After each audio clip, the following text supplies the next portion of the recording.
नमस्कार, आपका बहुत स्वागत है इंडिया वॉइस पे। मैं हूं आपके साथ समृद्ध मिश्रा। वक्त हो चला है देवभूमि समाचार का, तो बुलेटिन की शुरुआत करते हैं पहली खबर के साथ। खबर जो है वो देहरादून से है, जहां यूके SSC भर्ती परीक्षा के मामले में भ्रष्टाचार के आरोपों के बाद सीबीआई जांच सामने आ गई है।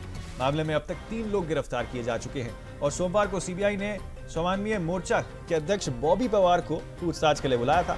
सीबीआई की टीम लगातार मामले की गहनता से यहाँ पर जांच कर रही है। मुख्यमंत्री पुष्कर सिंह धामी ने इस मामले पर बयान देते हुए कहा कि युवाओं की मांग के बाद ही सरकार ने सीबीआई जांच का निर्णय लिया है और अब सीबीआई हर पहलुओं की छानबीन यहां पर कर रही है। उन्होंने ये भी कहा है कि इस मामले में जुड़े सभी लोग बेनकाब होंगे और दोषियों को सजा भी मिलेगी।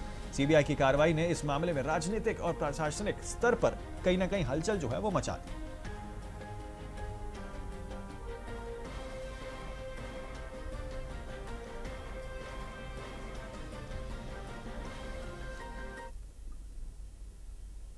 देखिए, मैं उस समय भी मैंने छात्रों के बीच में जाकर कहा था, उन छात्रों की ही मांग थी कि सीबीआई की जांच होनी चाहिए और हमने तत्काल उसकी संस्तुति की है।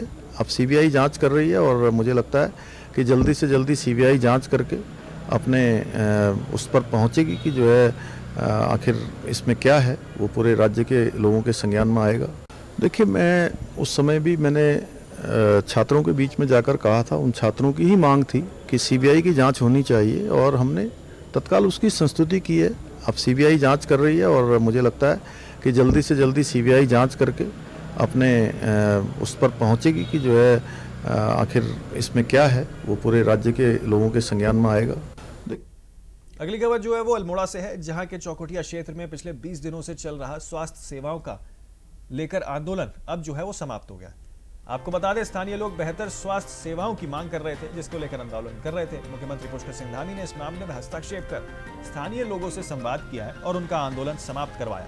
मीडिया से बात करते हुए सीएम ने बताया कि चौकुटिया क्षेत्र में स्वास्थ्य सेवाओं को बेहतर बनाने के लिए अधिकारियों को निर्देश दिए गए। उन्होंने ये भी बताया कि अगले कुछ दिनों में स्वास्थ्य सेवाओं के उच्चतरण और सुधार का कार्य जो है वो भी इसमें किया जाएगा। मुख्यमंत्री ने स्थानीय लोगों को भरोसा दिलाया है कि उनकी समस्याओं का समाधान प्राथमिकता से किया जाएगा, ताकि क्षेत्र में स्वास्थ्य सेवाओं का स्तर और सुधर सके।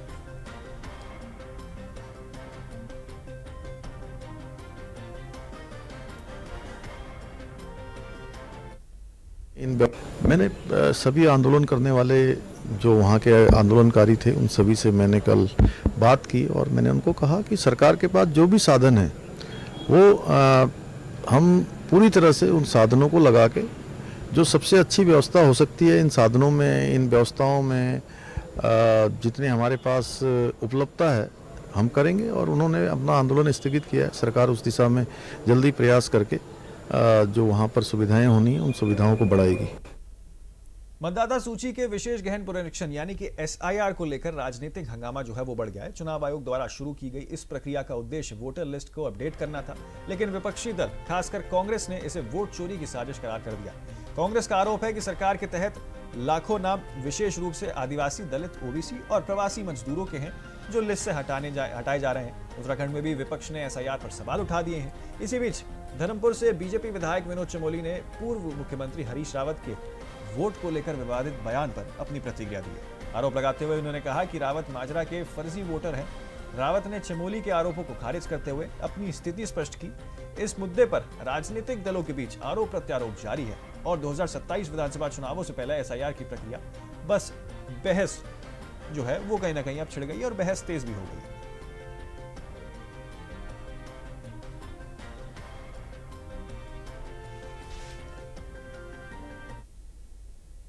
SIR जो है इंटेंसिव रिवीजन है और उसका जो मेन हेतु ये है कि जो सही वोटर है वो अपना वोट कर पाए और एक व्यक्ति 2 जगह वोट ना करे। जो सुपात्र नहीं है वो वोटर ना हो, जैसे मान लो बांग्लादेश के लोग हैं, दाएं बाएं के वोटर ना हो। तो उसके पीछे की मंशा बड़ी साफ है और सरकार उस लाइन पर काम भी कर रही है। आपने अभी वेस्ट बंगाल की स्थिति देखी है कि 2 लाख जहाँ पर लोग रहते हैं वहाँ मात्र 25-30 हज़ार वोट निकल रहा है, बाकी के लोग फर्जी बैठे हुए हैं। और अभी जब से SIR का वहाँ पर मामला चला तो एक बहुत बड़ी संख्या में लोग बांग्लादेश की ओर चल रहे हैं। तो इससे स्पष्ट है कि कहीं ना कहीं वोटर लिस्टों में गड़बड़ है। एक हमने बिहार का उदाहरण हमारे सामने आया, तमाम लोग ऐसे थे जो मृत हैं और आज भी उनके वोटर लिस्ट में नाम चले आ रहे हैं, तो कोई ना कोई उनके नाम पर वोट डाल रहा होगा। नहीं, मेरा घर तो है ही नहीं, उस हिसाब से तो मैं केवल मोहनरी का हूँ और मैंने उस बात को कहीं छिपाया नहीं है। लेकिन माजरा में जब मैं सांसद बना था तो मेरा कार्यालय था, राजीव जैन जी की प्रॉपर्टी में था मेरा कार्यालय था, मैं वहाँ बैठता था। एक बार नहीं, कई बार एज सांसद वहाँ बैठा हूँ, बल्कि उस समय विनोद चमोली जी अंतर्ध्यान थे, वो नहीं थे वहाँ। अगली खबर हरिद्वार से है, जहां के ज्वालापुर और लक्सर के क्षेत्रों में सहभागी परिवहन अधिकारी निखिल शर्मा के नेतृत्व में परिवहन विभाग ने एक व्यापक निरीक्षण अभियान चलाया। लक्सर रोड स्थित 2 ई रिक्शा डीलरशिप से दस्तावेजों की जांच के दौरान ट्रेड सर्टिफिकेट में कुछ खामियां पाई गई हैं, जिसके कारण दोनों संस्थानों को नोटिस जारी कर दिया गया। इसके अलावा सेकेंड हैंड वाहन डीलरशिप के कागजात और प्राधिकरण प्रमाण पत्र में अनियमितताएं पाई गई, जिसके चलते 15 वाहनों को मौके पर ब्लैकलिस्ट कर दिया गया। सहायक परिवहन अधिकारी नेहा झा ने बताया कि 2023 के बाद से संशोधन के तहत सेकेंड हैंड डीलरशिप के लिए ऑथराइजेशन सर्टिफिकेट अनिवार्य है, लेकिन इसमें कमी के कारण कई संस्था बिना अनुमति के कार्य कर रहे हैं।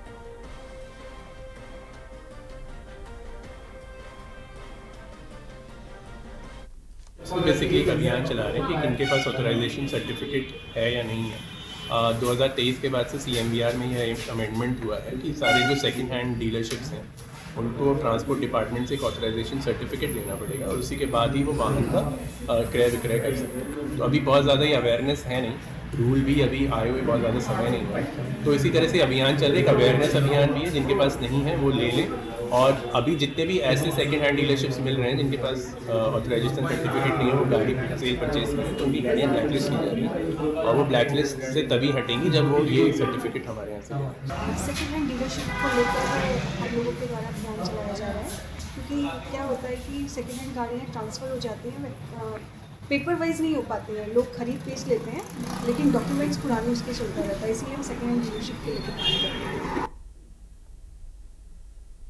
खबर हल्द्वानी से है, जहां भनबुलपुरा क्षेत्र में रेलवे अतिक्रमण को लेकर नैनीताल पुलिस ने यहां पर बड़ी कार्रवाई की है। SSP मंजुनाथ TC ने बताया कि 21 लोगों को एहतियात के तौर पर यहां पर हिरासत में लिया गया। इसके अलावा 121 लोगों के खिलाफ धारा 135 और 126 BNS के तहत यहां पर कार्रवाई की गई है। पुलिस ने सोशल मीडिया समेत कई तरह की गतिविधियों पर कड़ी निगरानी शुरू कर दी है। पूरे क्षेत्र की ड्रोन निगरानी के साथ टीमों को मॉनिटर भी किया जा रहा है।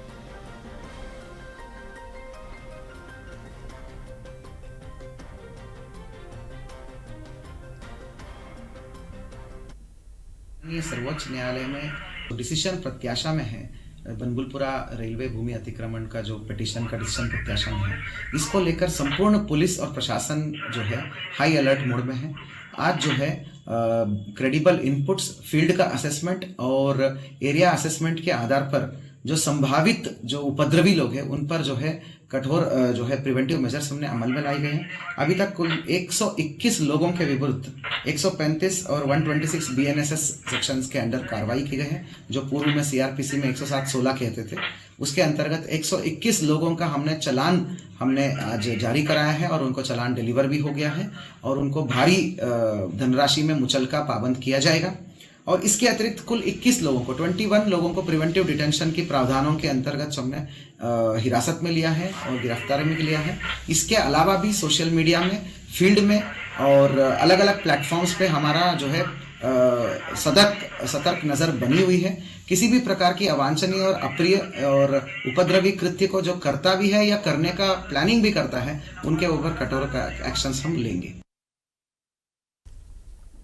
खबर देहरादून से है, जहां देहरादून और नैनीताल का राजभवन अपने पुराने नाम को अलविदा कह रहा है। उत्तराखंड सरकार ने इन राजभवनों का नाम बदलकर लोक भवन कर दिया। राजभवन उत्तराखंड अब लोक भवन के नाम से जाना जाएगा। इस संबंध में सचिव राज्यपाल रविनाथ रमन ने अधिसूचना जारी की है। इस कदम के पीछे मकसद बताया जा रहा है कि राजभवन जनता के और अधिक करीब आए और सरकार की कार्यप्रणाली में पारदर्शी को बढ़ावा मिले। देहरादून और नैनीताल का राजभवन जो है अब लोक भवन के नाम से जाना जाएगा, जिसके लिए राज्यपाल सचिव रविनाथ रमन ने यहां पर अधिसूचना भी जारी की।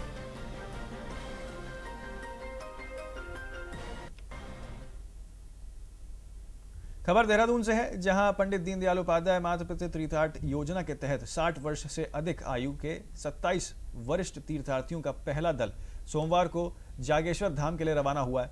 गढ़वाल मंडल विकास निगम के द्रोणगिरी होटल ने मुख्य विकास अधिकारी अभिनव शाह ने सभी तीर्थयात्रियों को यहां पर हरी झंडी दिखाकर रवाना किया है। सीडीओ ने बताया कि ये योजना वरिष्ठ नागरिकों को सुरक्षित और सम्मानपूर्ण तरीके से यात्रा का अवसर प्रदान करती है।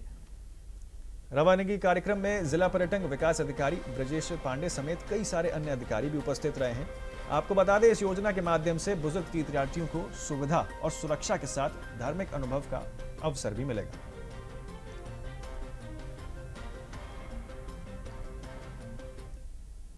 खबर हरिद्वार से है, जहां जिलाधिकारी के निर्देश पर जिला आपूर्ति विभाग ने यहां पर श्याम आर्या के जिले में राशन कार्ड की चेकिंग और KYC अभियान की शुरुआत की और इसकी जानकारी दी है।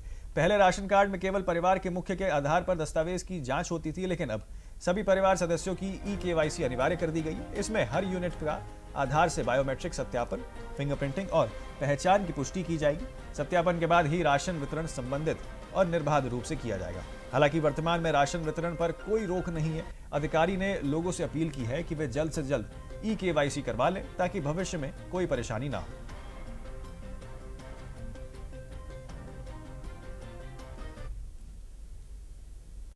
जैसे कि हम लोग का जो विभाग है राशन कार्डों के संबंध में सघन अभियान चला रहा है, चेकिंग अभियान, जिसमें जैसे अभी तक ये था कि राशन कार्ड जो किसी भी परिवार का राशन कार्ड बना होता था, तो उसमें जो परिवार का मुखिया होता था उसी के आधार और सारे कागज लगे रहते थे।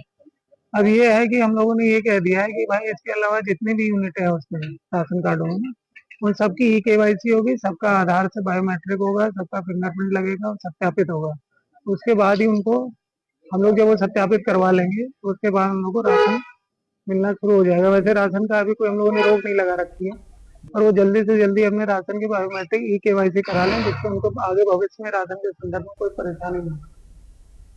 देहरादून में उप मुख्य श्रमयुक्त शुभ्रा त्यागी गोयल ने देश भर में लागू किए गए नए लेबर कोड्स पर महत्वपूर्ण जानकारी साझा की। उन्होंने बताया कि पहले 29 अलग अलग और जटिल श्रम कानून थे, जिन्हें अब समेटकर सिर्फ 4 सरल लेबर कोड में बदल दिया है। इसका उद्देश्य श्रमिकों और आम जनता के लिए कानूनों को समझने और पालन करने में आसानी प्रदान करना है। त्यागी ने बताया कि पुराने कानून जैसे कि 1923 और 1947 के थे, जो आधुनिक समय के अनुरूप नहीं थे। नए कोड्स में सबसे बड़ा बदलाव न्यूनतम वेतन व्यवस्था में किया गया, जिससे अब सभी श्रमिकों पर समान रूप से वेतन लागू किया जाएगा। इसके साथ ही नेशनल फ्लोर वेज की नई व्यवस्था भी लागू की गई है, जिसके तहत कोई राज्य इससे कम वेतन निर्धारित नहीं कर सकता।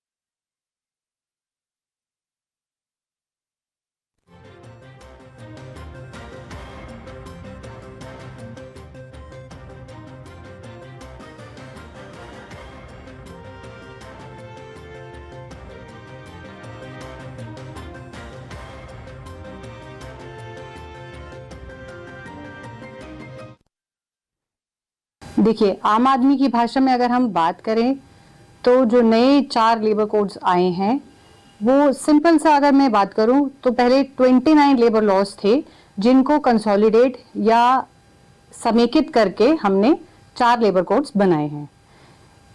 इसके पीछे मेन उद्देश्य यही था कि जो आम जनता है उसके लिए जो हमारे अभी तक के बहुत ही कॉम्प्लिकेटेड लेबर लॉज हैं, उनको हम सिंप्लीफाई कर सकें।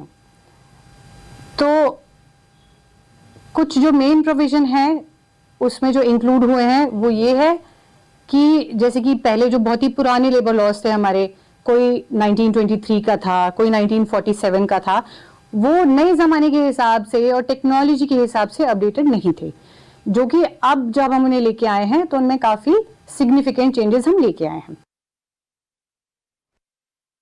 अगली खबर की ओर, उत्तराखंड सरकार की नई फिल्म नीति का सकारात्मक असर दिखाई देने लगा है, जिससे राज्य में फिल्म निर्माण और शूटिंग गतिविधियों में वृद्धि हो रही है। इस नीति के तहत हिंदी फिल्मों को 1.5 करोड़ तक की सब्सिडी और क्षेत्रीय फिल्मों के लिए 25 से 2 करोड़ तक की सब्सिडी यहां पर दी जाएगी, यानी कि 25 लाख रुपए से लेकर 2 करोड़ तक की सब्सिडी प्रदान की जाएगी। सूचना महानिदेशक बंशीधर तिवारी ने बताया कि पिछले कुछ वर्षों में राज्य में फिल्म शूटिंग में उल्लेखनीय वृद्धि देखने को मिली है और इस नीति में क्षेत्र में और भी विकास की उम्मीद बताई जा रही है।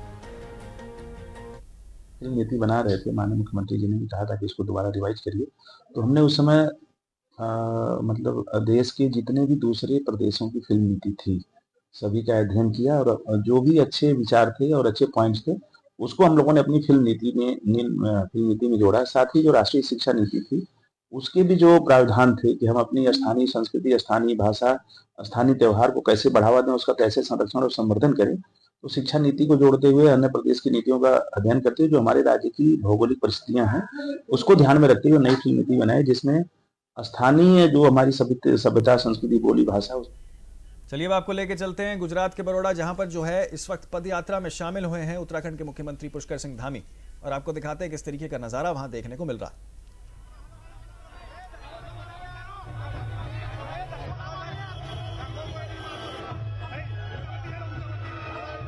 में शामिल हुए हैं और आपको तस्वीरों के माध्यम से हम दिखा रहे हैं किस तरीके से यहां पर बिरसा मुंडा सर्किल से सातली तक यहां पर आयोजित की गई है पदयात्रा। गर्मजोशी के साथ यहां पर जो है स्वागत किया गया है मुख्यमंत्री पुष्कर सिंह धामी का। गुजरात के बड़ौदा शहर की तस्वीरें आपको दिखा रहे हैं जहां पर एकाएक कर कई सारे कार्यकर्ता भी आपको नजर आ रहे होंगे और इसी कड़ी में मुख्यमंत्री पुष्कर सिंह धामी भी आपको पैदल यात्रा करते हुए, पदयात्रा करते हुए नजर आ रहे हैं।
નહીં મોનો પણ હારું મને આપી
દે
तो आपको हम तस्वीरें दिखा रहे थे किस तरीके से उत्तराखंड के मुख्यमंत्री पुष्कर सिंह धामी गुजरात के बड़ौदा पहुंचे हुए थे और वहां पर पदयात्रा में शामिल हुए, जिसकी तस्वीरें भी हम आपको लगातार दिखा रहे थे। फिलहाल के लिए मुझे दे इजाजत, लेकिन बाकी तमाम खबरों के लिए आप बने रहिए सिर्फ और सिर्फ इंडिया वॉइस के साथ।